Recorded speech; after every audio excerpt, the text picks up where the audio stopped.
ಗುತ್ತಿಗೆದಾರ ಸಚಿನ್ ಆತ್ಮಹತ್ಯೆ ಕೇಸ್ಗೆ ಟ್ವಿಸ್ಟ್ ಮೇಲೆ ಟ್ವಿಸ್ಟ್ ಸಿಗ್ತಾ ಇದೆ. ಸೂಸೈಡ್ ಮಾಡಿಕೊಂಡ ಸಚಿನ್ ಗುತ್ತಿಗೆದಾರನೇ ಅಲ್ಲ ಅನ್ನೋ ಮಾಹಿತಿ ಬೀದರ್ ಗುತ್ತಿಗೆದಾರರ ಸಂಘದ ವರದಿಯಲ್ಲಿದೆ. ಈ ವರದಿಯನ್ನು ಆಧರಿಸಿ ಮುಂದಿನ ಹೋರಾಟದ ಬಗ್ಗೆ ರೂಪುರೇಷೆ ಸಿದ್ಧಪಡಿಸಲಾಗುವುದು. ಈತ ಗುತ್ತಿಗೆದಾರನೇ ಅಲ್ಲದಿದ್ರೆ ಹೋರಾಟಕ್ಕೆ ಗುತ್ತಿಗೆದಾರರ ಸಂಘದಿಂದ ಬೆಂಬಲ ಸಿಗುವ ಸಾಧ್ಯತೆ ಕಡಿಮೆ ಇದೆ.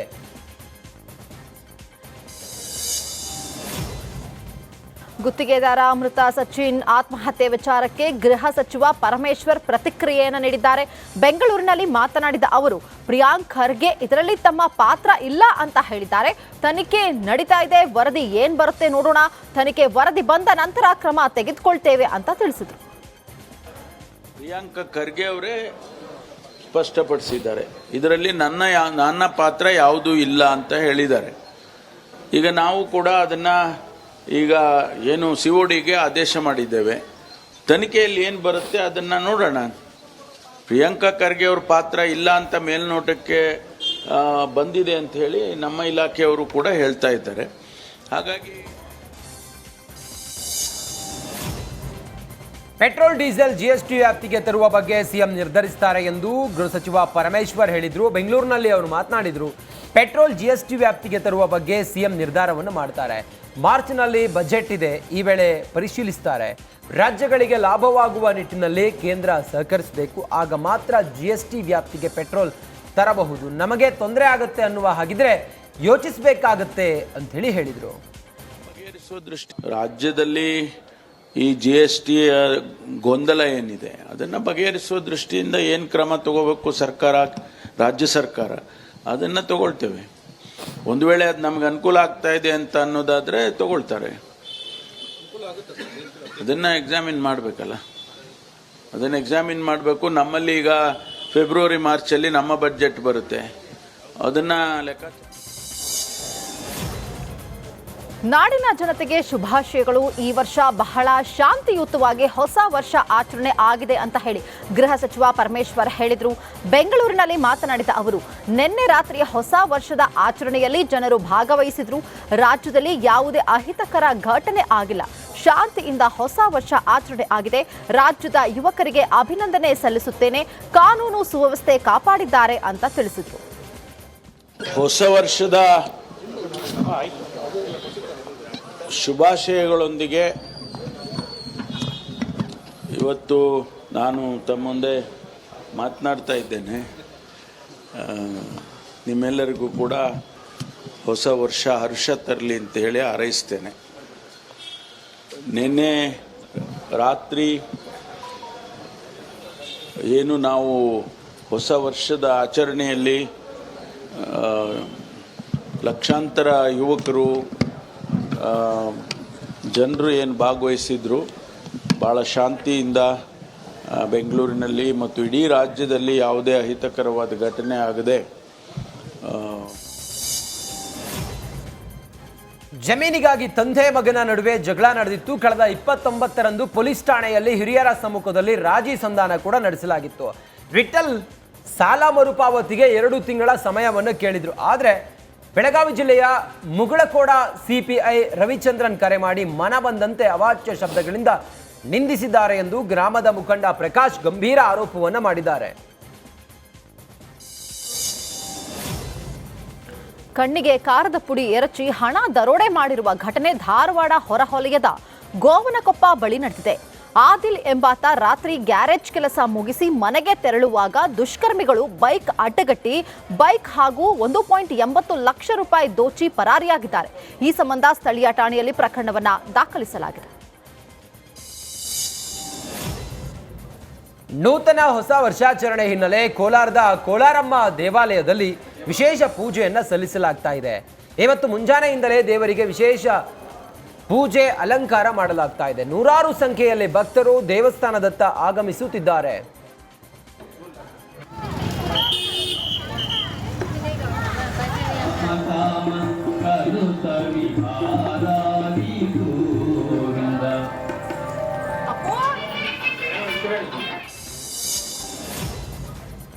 ಐಶ್ವರ್ಯ ದೋಖಾ ಪ್ರಕರಣಕ್ಕೆ ಮೇಜರ್ ಟ್ವಿಸ್ಟ್ ಸಿಕ್ಕಿದೆ. ಇದೀಗ ವಂಚನೆ ಕೇಸ್ನಲ್ಲಿ ಮತ್ತೊಬ್ಬ ಶಾಸಕನ ಹೆಸರು ತಳುಕು ಹಾಕಿಕೊಂಡಿದೆ. ಶಾಸಕ ನರೇಂದ್ರ ಸ್ವಾಮಿ ಐಶ್ವರ್ಯ ಗೌಡ ನಂಟಿದೆ ಅಂತ ಹೇಳಿ ಮಂಡ್ಯದಲ್ಲಿ ಮಾಜಿ ಶಾಸಕರು ಗಂಭೀರ ಆರೋಪವನ್ನು ಮಾಡಿದ್ದಾರೆ. ಚುನಾವಣೆಗೆ ನರೇಂದ್ರ ಸ್ವಾಮಿ ಇದೇ ಹಣವನ್ನು ಬಳಸಿದ್ದಾರೆ. ಕಾಂಗ್ರೆಸ್ನ ನಾಯಕರ ಪಾತ್ರದ ಶಂಕೆ ಇದೆ. ಐಶ್ವರ್ಯಳನ್ನ ಮಂಪರು ಪರೀಕ್ಷೆಗೆ ಒಳಪಡಿಸಲಿ, ಉನ್ನತ ಮಟ್ಟದ ತನಿಖೆಗೆ ಮಾಜಿ ಶಾಸಕ ಅನ್ನದಾನಿ ಆಗ್ರಹಿಸಿದ್ದಾರೆ. 2025ರ ಹೊಸ ವರ್ಷವನ್ನ ಬೆಳಗಾವಿ ಜನ ಸಂಭ್ರಮದಿಂದ ಬರಮಾಡಿಕೊಂಡಿದ್ದಾರೆ. ಮತ್ತೊಂದೆಡೆ ಹೊಸ ವರ್ಷದ ಮೊದಲ ದಿನ ಬೆಳಗಾವಿ ಜನತೆ ಮಹಾನಗರದ ವಿವಿಧ ದೇವಸ್ಥಾನಗಳಿಗೆ ಭೇಟಿಯನ್ನ ನೀಡಿ ವಿಶೇಷ ಪೂಜೆಯನ್ನ ಸಲ್ಲಿಸಿದರು. ಬೆಳಗಾವಿಯ ಕಪಿಲೇಶ್ವರ ದೇವಸ್ಥಾನ, ಸಾಯಿ ಮಂದಿರ, ಹಿಂಡಲಗ ಗಣಪತಿ ದೇಗುಲ, ಸವದತ್ತಿಯ ರೇಣುಕಾದೇವಿ ದೇಗುಲಕ್ಕೆ ಹೋಗಿ ಪೂಜೆಯನ್ನ ಸಲ್ಲಿಸಿದರು. ದೇವಸ್ಥಾನಗಳಲ್ಲಿ ಸರದಿ ಸಾಲಿನಲ್ಲಿ ನಿಂತು ಭಕ್ತರು ದರ್ಶನವನ್ನ ಪಡೆದು ಪುನೀತರಾದರು.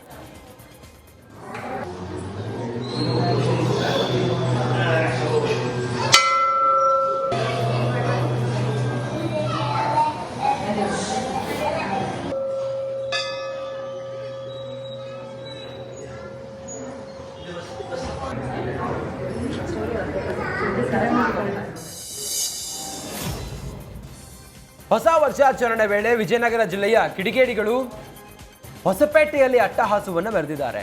ಟೀ, ಎಗ್ ರೈಸ್ ಮತ್ತು ಟಿಫನ್ ಅಂಗಡಿಗೆ ಕಿಡಿಗೇಡಿಗಳು ಮಧ್ಯರಾತ್ರಿ ಬೆಂಕಿ ಹಚ್ಚಿ ಪುಂಡಾಟವನ್ನು ಮೆರೆದಿದ್ದಾರೆ. ಅಂಗಡಿಗಳ ಒಳಗಡೆ ಇದ್ದ ಲಕ್ಷಾಂತರ ರೂಪಾಯಿ ಮೌಲ್ಯದ ಅಡುಗೆ ಪರಿಕರಗಳು ಬೆಂಕಿಗೆ ಆಹುತಿಯಾಗಿದ್ದು ಅಂಗಡಿ ಮಾಲೀಕರು ಕಂಗಾಲಾಗಿದ್ದಾರೆ.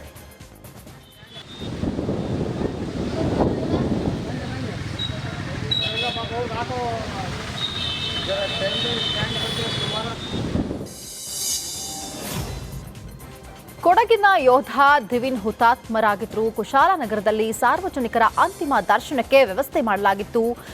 ಇದೀಗ ಹುತಾತ್ಮ ಯೋಧನ ಪಾರ್ಥಿವ ಶರೀರವನ್ನ ಸೇನಾ ವಾಹನದಲ್ಲಿ ಹುಟ್ಟೂರಿಗೆ ತರಲಾಯಿತು. ಆಲೂರು, ಸಿದ್ದಾಪುರ ಪಟ್ಟಣ ಬಂದ್ ಮಾಡಿ ಸಂತಾಪವನ್ನ ಸೂಚಿಸಲಾಯಿತು.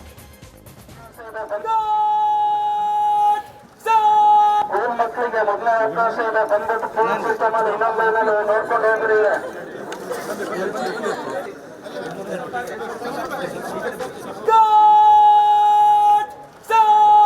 ಮಕ್ಕಳಿಗೆ ಮೊದಲ ಅವಕಾಶ ಇದೆ, ಬಂದ್ಬಿಟ್ಟು ಫೋನ್ ಸಿಸ್ಟಮ್ ಅಲ್ಲಿ ಇನ್ನೊಂದು ನೋಡ್ಕೊಂಡು ಹೋಗ್ರಿ.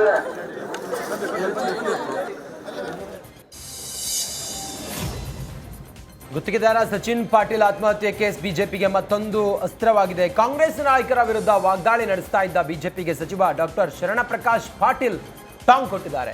ಬಿಜೆಪಿಯವರು ವಿರೋಧ ಪಕ್ಷವಾಗಿ ಮಾಡಲು ಹಲವು ಕೆಲಸಗಳಿದ್ದಾವೆ, ಆದರೆ ಸದನದ ಒಳಗೆ ಹೊರಗೆ ಜನರ ಸಮಸ್ಯೆ ಬಗ್ಗೆ ಬೆಳಕು ಚೆಲ್ಲಿದ್ದಾರಾ? ಸಾರ್ವಜನಿಕ ಹಿತಾಸಕ್ತಿ ಇಲ್ಲ ಇವರಿಗೆ. ಸೆಷನ್ ಮಾಡೋದು ಜನರನ್ನ ಕೆರಳಿಸುವ ಕೆಲಸ ಮಾಡ್ತಿದ್ದಾರೆ ಅಂತೇಳಿ ವಾಗ್ದಾಳಿ ನಡೆಸಿದ್ರು. ಬಿಜೆಪಿಯವರು ಆ್ಯಸ್ ಎನ್ ಅಪೋಸಿಷನ್ ಅವರು ಕನ್ಸ್ಟ್ರಕ್ಟಿವ್ ವರ್ಕ್ ಮಾಡೋಕ್ಕೆ ಅವರಿಗೆ ಸ್ಕೋಪ್ ಇದೆ. ಆದರೆ ನೀವು ನನಗೆ ಒಂದು ಇನ್ಸ್ಟೆನ್ಸ್ ತೋರಿಸಿ, ಎಲ್ಲಾದರೂ ಬಿ ಜೆ ಪಿ ಮುಖಂಡರು ಸದನದಲ್ಲಾಗಲಿ ಅಥವಾ ಸದನದ ಹೊರಗಡೆ ಆಗಲಿ ವಿರೋಧ ಪಕ್ಷದ ನಾಯಕರೇ ಆಗಿರ್ಬೋದು, ಬಿ ಜೆ ಪಿ ಅಧ್ಯಕ್ಷರೇ ಆಗಿರ್ಬೋದು, ಎಲ್ಲಾದರೂ ಸಾರ್ವಜನಿಕ ಹಿತಾಸಕ್ತಿ ಮಾತಾಡಿದಾರಾ? ಎಲ್ಲಾದರೂ ಡೆವಲಪ್ಮೆಂಟ್ ವಿಷಯ ಮಾತಾಡಿದಾರಾ? ಎಲ್ಲಾದರೂ ಜನರ ಸಮಸ್ಯೆ ಬಗ್ಗೆ ಎಲ್ಲಾದರೂ? ಹೊಸ ವರ್ಷದ ಹಿನ್ನೆಲೆ ಕೋಟೆ ಸೀತಾರಾಮಾಂಜನೇಯನ ದೇವಸ್ಥಾನದಲ್ಲಿ